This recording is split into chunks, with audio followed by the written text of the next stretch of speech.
Vocês. Boa noite a todos. Hoje, eu acho que o assunto que a gente tem que falar aqui não pode ser diferente, tem que ser a arbitragem, né?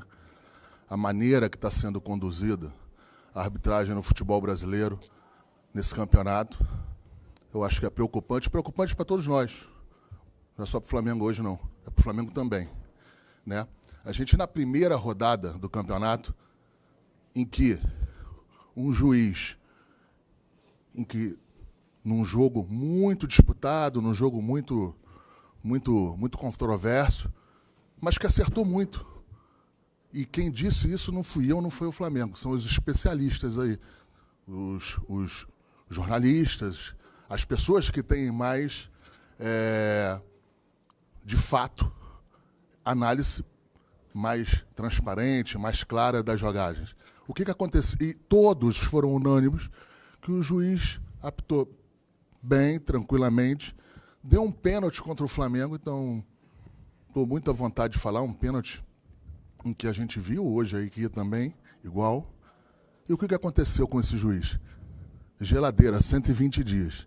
Então, quando apita bem, ou apita de uma maneira em que acerta muito mais que erra, na primeira rodada manda essa mensagem para todos.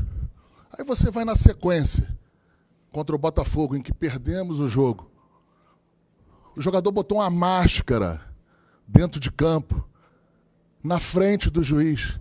O juiz vai, amarela, frouxo.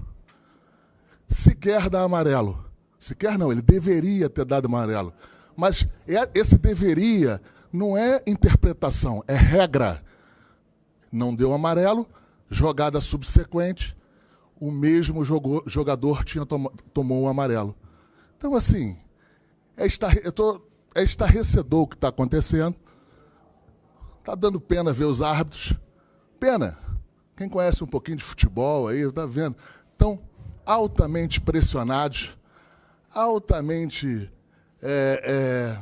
com o psicológico já chegando nos jogos em que dá até pena. Dá pena. O que eu vi no final aqui do jogo aqui, eu não quis nem falar muito. O que eu falei ali para os árbitros ali era que eles deveriam se unir, deveriam se posicionar em algumas questões em relação às acusações que foram feitas. Eu falei isso, nem reclamei. Fiquei com pena de reclamar do jogo. Então, assim, essa é a sequência, é o que está no futebol brasileiro, é uma piada o que está acontecendo. Enfim, aí você vem para o jogo de hoje. Sequer chamamos o VAR na situação do pênalti do Flamengo. Sequer chama o VAR. A tecnologia está ali exatamente para você interpretar, para você... Você chama o juiz e ele interpreta. Se viu que não teria nenhum problema, que não viu nenhum lance faltoso, ele segue o jogo. Então, assim, é uma vergonha o que está acontecendo. Agora eu quero saber o seguinte, eu quero entender se é quem bate mais forte na mesa, sem quem briga mais, é que está levando. É isso que a CBF está se ajoelhando? A isso? A quem dá porrada na mesa, a quem bate, a quem fala de inalações perigosíssimas? Então, a gente tem que ver como é que vai fazer, porque senão isso não vai acabar bem, o campeonato não vai acabar bem. Não vai acabar bem, não é para o Flamengo, é para ninguém. Agora, a gente tem que entender. Se a gente entender que tem que falar e vai ter que pressionar, não tenha dúvida que o Flamengo vai fazer isso também. Eu não acho isso o caminho correto, eu não acho o caminho plausível, mas está vergonhoso. Está vergonhoso. O que a gente viu hoje aí é digno de pena. De não chamar o VAR em 2, 3 lances, em análises que eram perfeitamente fáceis de você interpretar se chamasse o VAR, se usasse a tecnologia. Mas quem está no VAR também está pressionado. Né? Os pontos lá em que as interferências que entram por aqui, pelos telefones. Interferências que eu digo em relação a que fala se foi ou não foi, o que acha.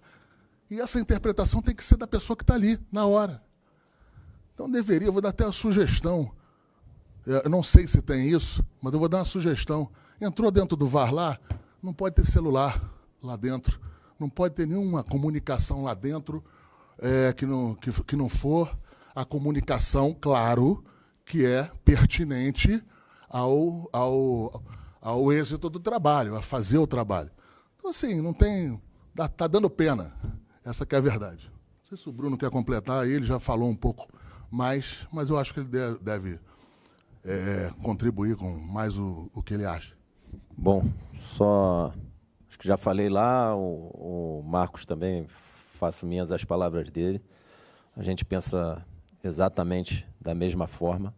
O sentimento é de raiva e indignação. O Flamengo só quer o correto. O Flamengo não quer nada mais que o correto. O Flamengo não quer ser prejudicado. Hoje não tem o que falar de futebol. Na nossa visão, o Flamengo mereceu vencer, mas não tem o que falar de futebol, porque o que tem para falar hoje é de arbitragem e do que precedeu em termos das atitudes da CBF e o que aconteceu hoje. O que aconteceu hoje aqui é uma vergonha, de dar raiva, de dar indignação, interferiu diretamente no resultado. A falta de critério é explícita. O medo dos árbitros, quando apitam com o Flamengo, ele é explícito. A CBF claramente passa uma mensagem: se for correto com o Flamengo no jogo do Flamengo, vai para a geladeira. Eu vou ser um pouquinho mais específico, esclarecer um pouco mais por que eu estou falando isso. 2 dias antes do primeiro jogo, lá com o Atlético Goianiense, a comissão de arbitragem, a gente tem os vídeos. Temos vídeos da comissão de arbitragem instruindo os nossos atletas e a nossa comissão técnica. Está gravado lá no auditório do CT. 3 instruções muito claras. Primeiro, o uso de parte dura do corpo no rosto. Falta, dependendo da intensidade, é amarelo ou vermelho. O Maguinho acertou o cotovelo na cara do Bruno dentro da área, tanto que cortou o lábio do Bruno e sangrou o lábio. E aí, você dizer que isso aí não é falta dentro da orientação da comissão de arbitragem, que é o critério que está estabelecido... Para deixar claro, só para ajudar... O critério não é nosso, não é sugestão nosso, é apresentado pela CBF, apresentado pela comissão de arbitragem. Então, eles mesmos, eles próprios, que apresentam o critério, depois não usam o critério ou fazem de maneira subjetiva, que é aí que é o perigoso no futebol. Sim, e aí, essa foi uma instrução. A segunda instrução, área técnica, treinador, comissão técnica, os atletas. Primeiro, só um membro da comissão técnica circulando na área técnica. Segundo, respeito com o árbitro. Tanto no respeito da área técnica, até no jogo Flamengo e Amazonas, o Adilson ia quase lá na bandeirinha de escanteio. Se o Tite fizesse isso aí, ia tomar amarelo. Se o Tite fizesse isso aí, ia tomar amarelo, com certeza. O Adilson foi várias vezes quase na bandeirinha de escanteio. O árbitro do Flamengo e Atlético Goianiense cumpriu o que a comissão de arbitragem falou, expulsou o Jair. E, por último, a outra questão que eles tocaram lá foi: se o jogo parar muito, eles vão dar acréscimo. Teve 120 minutos o jogo. O jogo teve 120 minutos e ele deu os acréscimos já depois do Flamengo estar ganhando e respeitou os acréscimos. Os comentaristas de arbitragem, jornalistas, vocês, todo mundo disse que o árbitro fez tudo certo e ele foi para a geladeira. E como o Marcos disse aqui, ele deu um pênalti para o Atlético Goianiense. E se vocês forem ver o lance do pênalti do Atlético Goianiense, até poderia não dar. Não estou falando pelo lance do Léo Pereira, não. Antes do Léo Pereira fazer a possível falta no jogador do Atlético Goianiense, o jogador do Atlético Goianiense dá um encontrão no Rossi, que está com a bola sob controle. Todo mundo sabe o que o jogador foi fazer ali para bater no Rossi. O que o jogador foi fazer ali? O VAR, já que chamou a falta do Léo, poderia ter chamado a falta, não era para chamar, que o árbitro deixou seguir, poderia ter dado a falta do jogador do Atlético Goianiense no Rossi antes. Então, até da marcação do pênalti dá para discordar. Mas se o contato do Léo é pênalti, o contato do jogador do Atlético Goianiense tem que ser. E se o do Léo é pênalti, no Fabrício é falta, no Luiz Araújo hoje é falta também. E o mais assintoso de tudo, que é, como o Marcos disse, está escrito na regra. Vocês podem procurar lá, está escrito na regra. Fazer o uso de máscara ou qualquer outro adereço que cubra o rosto na comemoração de gol é cartão amarelo. Na frente do Daronco, na frente do Klaus. Eles não deram amarelo. Eles estão acuados e a mensagem da CBF como é que é? Estou tentando achar a palavra aqui. Se ela é intencional ou não, a mensagem da CBF para os árbitros é muito clara. Foi correto com o Flamengo, vai para a geladeira. Enfim, eu acho que o certo era o Tite estar aqui, claro, para falar de futebol, mas com certeza ele não falaria de futebol, né? As perguntas seriam exatamente nesse sentido da arbitragem e entre ter uma exposição do técnico, entre ter uma exposição dos dirigentes, tem que ser exposto os dirigentes, até porque se o Tite vem da maneira que ele está lá no vestiário, assim, eu acho que não seria bom para o Flamengo, não seria bom para absolutamente ninguém. Então, exatamente isso. A mensagem está dada.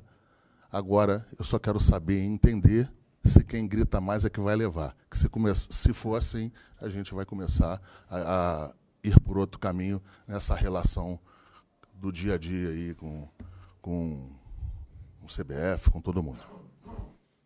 Boa noite, obrigado.